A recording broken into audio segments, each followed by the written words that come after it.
Assalamualaikum warahmatullahi wabarakatuh. Ada sedikit pantun nih. Sore hari nonton televisi, rebahan sambil minum susu.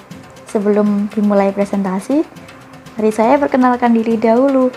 Perkenalkan, nama saya Ivira Darwali dengan NIM 2008036 024 dari kelas Kimia 2B Fakultas Sains dan Teknologi UIN Wali Songo Semarang, dengan dosen pengampu Ibu Sri Isnani Setianingsih, Magister Humaniora. Pada kesempatan kali ini, saya akan menjelaskan yang sedikit yang saya ketahui tentang apa sih masyarakat madani itu. Pengertian masyarakat madani. Masyarakat madani atau civil society dapat diartikan sebagai suatu masyarakat yang beradab dan membangun, menjalani, dan memaknai kehidupannya. Masyarakat madani merupakan konsep yang memperwajah atau memiliki banyak arti atau sering diartikan dengan makna yang berbeda-beda. Pengertian lain dari masyarakat madani adalah masyarakat yang beradab, menjunjung tinggi nilai-nilai kemanusiaan yang maju dalam penguasaan ilmu pengetahuan maupun teknologi. Berikut ada beberapa pengertian masyarakat madani menurut para ahli. Yang pertama dari Mun'im pada tahun 1994 yang mendefinisikan istilah civil society sebagai perangkat gagasan etis menjawantah dalam berbagai tatanan sosial. Yang paling penting dari gagasan ini adalah usahanya untuk menyelaraskan berbagai konflik kepentingan antar individu, masyarakat, dan negara. Yang kedua ada dari Hefner yang menyatakan bahwa masyarakat madani adalah masyarakat modern yang bercirikan demokratisasi dalam berinteraksi di masyarakat yang semakin plural dan heterogen. Dalam keadaan seperti ini, masyarakat diharapkan mampu mengorganisasi dirinya dan tumbuh kesadaran diri dan dalam mewujudkan peradaban.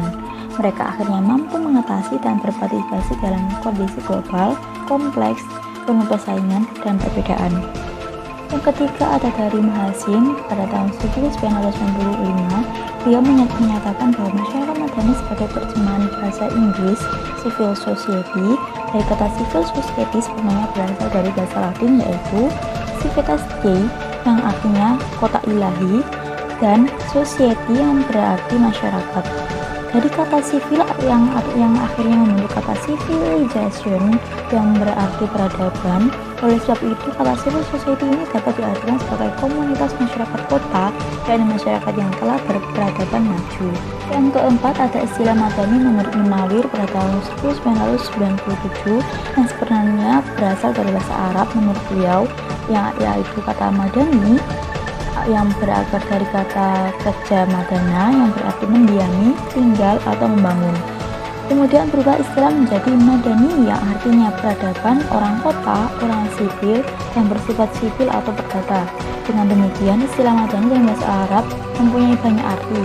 Dan terakhir, nomor 5, menurut Hale pada tahun 1998 yang mengemukakan bahwa masyarakat madani identik dengan civil society, artinya suatu ide, angan-angan, bayangan, cita-cita suatu komunitas yang dapat terjawantahkan dalam kehidupan sosial. Pada masyarakat madani berlaku sosial akan berpegang teguh pada peradaban dan kemanusiaan. Selanjutnya ada unsur-unsur masyarakat madani. Untuk terwujudnya salah satu tatanan civil society, ada beberapa unsur-unsur masyarakat madani sebagai berikut. Yang pertama yaitu wilayah publik yang luas. Maksudnya apa? Yaitu wilayah publik ini adalah sarana untuk menyampaikan pendapat para warga masyarakat di mana semua warga mempunyai hak dan posisi yang sama untuk melakukan transaksi politik dan sosial tanpa adanya ancaman dari luar. Yang kedua ada demokrasi. Demokrasi ini adalah syarat mutlak yang harus dipenuhi agar keberadaan masyarakat sipil yang murni dapat terbentuk. Selanjutnya ada toleransi. Adanya toleransi ini merupakan sikap saling menghormati dan menghargai antar individu atau antar kelompok non-masyarakat dengan tujuannya untuk menghindari terjadinya diskriminasi. Adapun pluralisme yaitu pengakuan dan penerimaan masyarakat akan adanya kemajemukan dan keberagaman di lingkungannya. Sikap ini sangat bagus dan bisa mengalami berbagai nilai positif. Yang kelima, adanya keadilan sosial adalah keseimbangan dan pembagian yang proporsional atas hak dan kewajiban setiap anggota masyarakat tentang berbagai bidang kehidupan seperti ekonomi, politik, kesempatan, dan ilmu pengetahuan. Berikut merupakan ciri-ciri masyarakat madani menurut Paul Muller pada tahun 1997. Yang pertama, saling terintegrasinya individu-individu eksekutif ke dalam kelompok masyarakat melalui aliansi dan kontrak sosial. Kedua, ada kekuasaan tersebar merata di semua lapisan masyarakat sehingga dominasi kalangan tertentu dapat diminimalisir dengan berbagai kekuatan alternatif yang ada. Ketiga, program-program pembangunan berbasis masyarakat dicukupi dan mayoritasnya dikuasai oleh negara. Keempat, kreativitas masyarakat berkembang dengan cepat dan tidak dibatasi oleh rezim otoriter. Kelima, kepentingan individu atas negaranya terjembatani dengan baik oleh berbagai macam organisasi volunteer yang dapat memberikan masukan berguna kepada para pemimpin di pemerintahan. Yang keenam, ada loyalitas dan kepercayaan masyarakat meningkat. Ketujuh, yaitu masyarakat dibebaskan melakukan berbagai kegiatan melalui lembaga sosial dari beragam perspektif. Selanjutnya ada pilar penegak masyarakat madani, yaitu pertama pers, yang ini merupakan institusi independen yang memiliki fungsi sebagai kontrol sosial. Kedua ada supremasi hukum, yakni warga negara harus tunduk dan dilindungi oleh hukum. Ketiga ada lembaga swadaya masyarakat yang merupakan institusi yang memiliki tugas dalam membantu dan memperjuangkan aspirasi dan kepentingan masyarakat yang mengalami penindasan. Keempat ada perguruan tinggi yang merupakan bagian kekuatan sosial yang bergerak dalam jalur sosial moral prose untuk menyampaikan aspirasi dan mengkritik kebijakan pemerintahan. Yang kelima ada partai politik, di mana salah satu syarat terwujudnya masyarakat madani di mana partai politik tersebut merupakan tempat bagi setiap warga negara untuk dapat mengekspresikan pandangan politiknya. Beberapa ciri unggul yakni kesetaraan, istiqomah, mengutamakan partisipasi dan demokrasi dengan dilandasi keimanan dan ketakwaan kepada Allah. Ekstensi ciri unggul tetap relevan dalam konteks waktu dan tempat yang berbeda, sehingga pada dasarnya prinsip ini layak diterapkan apalagi di Indonesia yang mayoritas berbentuk muslim tanpa harus mengusik kepentingan dan keyakinan kelompok minoritas.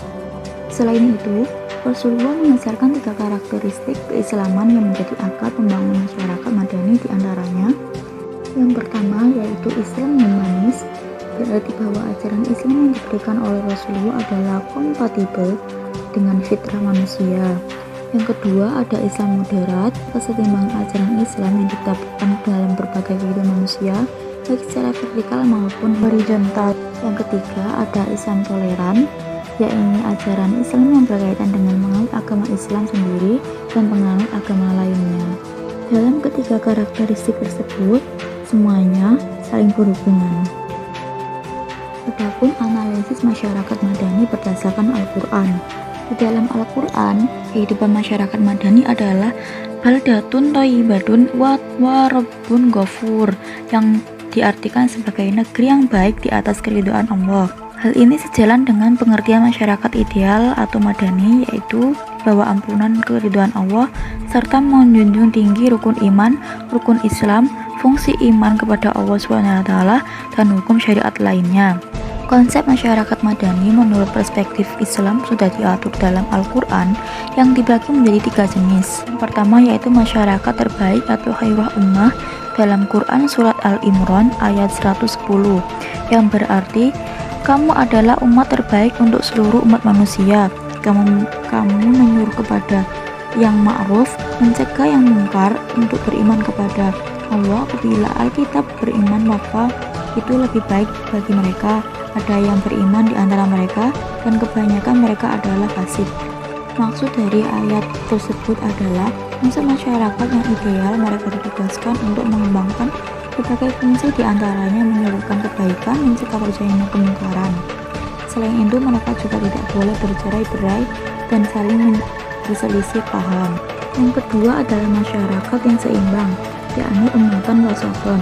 Dalam Quran Surat Al-Baqarah ayat 143, yang artinya Dan demikian kami menjadikan umat Islam sebagai umat yang adil, sebagai saksi perbuatan manusia, dan Rasul adalah saksi perbuatan kami.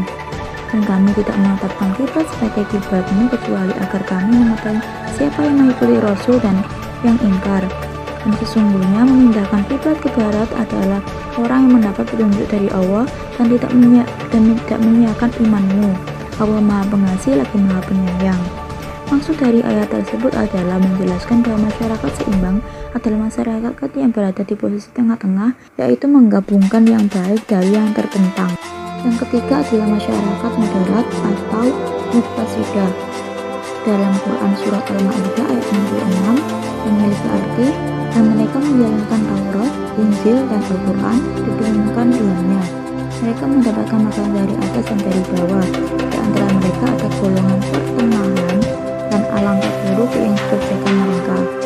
Maksud dari ayat di atas adalah bahwa kelompok tersebut atau kelompok yang minoritas itu tetap dapat melakukan kebaikan dan perbaikan dalam minimalisir kerusakan. Namun dalam konteks ini lebih ke toleransi antar umat beragama yang kuat. Berikut adalah salah satu contoh dari adanya bentuk dan sikap dari masyarakat Madani adalah adanya kegiatan posyandu gratis yang ada di Dusun Langgarjo, Desa Dadaban, Kecamatan Solokuro, Kabupaten Lamongan. Kegiatan posyandu ini dapat memperbaiki taraf kesehatan masyarakat Madani. Posyandu yang ada di Dusun Langgarjo ini ada 3 jenis posyandu.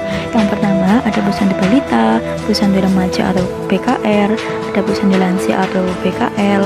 Dari ketiga kelompok posyandu tersebut mempunyai fokus dalam bidangnya masing-masing.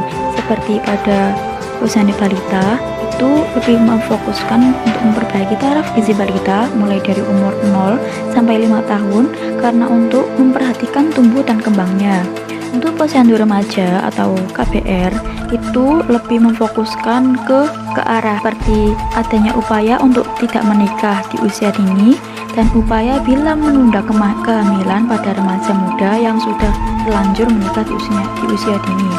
Selain itu, sebenarnya ini juga memfokuskan untuk mengkontrol emosi dan pikiran pada bahwa remaja-remaja ini supaya lebih fokus pada impian mereka masing-masing.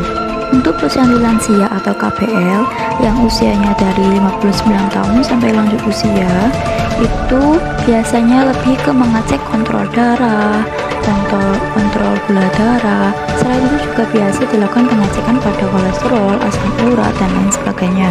Hal ini sangat dibutuhkan untuk para lansia yang ada di daerah Dusun Langgarjo ini.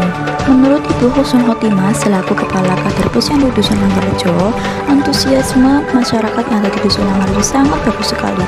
Hampir 100% dari balita hingga lansia yang ada di Dusun Langgarjo ini semuanya mengikuti posyandu yang telah dilaksanakan. Seperti pada KBR yang disisipkan pada kegiatan IPNU dan IPPNU, karena para remaja akan selalu mengikuti kegiatan tersebut, dan para kader IPNU dan IPPNU itu yang akan menyampaikan hal-hal yang telah disiapkan oleh kader posyandu untuk memimpin para remaja yang ada di Dusun Langgarjo. Untuk posyandu lansia ini biasa dilakukan pada hari Senin Pon, dan setiap Senin Pon pasti akan dilakukan posyandu di balai dusun setempat yang ada di Dusun Langgarjo. Antusiasme masyarakat para lansia dan lansia ini sangat baik, bahkan mereka sangat menunggu bahwa kegiatan posyandu ini dilaksanakan karena dalam nuansa KPL ini selain untuk bertujuan untuk menyehatkan para masyarakat di dusun ini, kegiatan ini juga digunakan untuk saling berwawasan, saling bersilaturahmi antar sesama, dan saling merekatkan jiwa masyarakat yang madani. Selain itu, menurut Ibu Husnul Khotimah selaku narasumber dari mahasiswi, beliau menyatakan bahwa masyarakat yang ada di Dusun Langgarjo merasa senang dan bahagia dengan adanya prosedur posyandu balita, remaja maupun lansia. Dan para lansia mereka merasa hal ini sangat bermanfaat dengan adanya posyandu gratis ini. Beliau berkata, balita bahagia, remaja bahagia, lansia pun juga bahagia. Sekian dari saya. Mohon maaf bila banyak kesalahan. Terima kasih dan wassalamualaikum warahmatullahi wabarakatuh.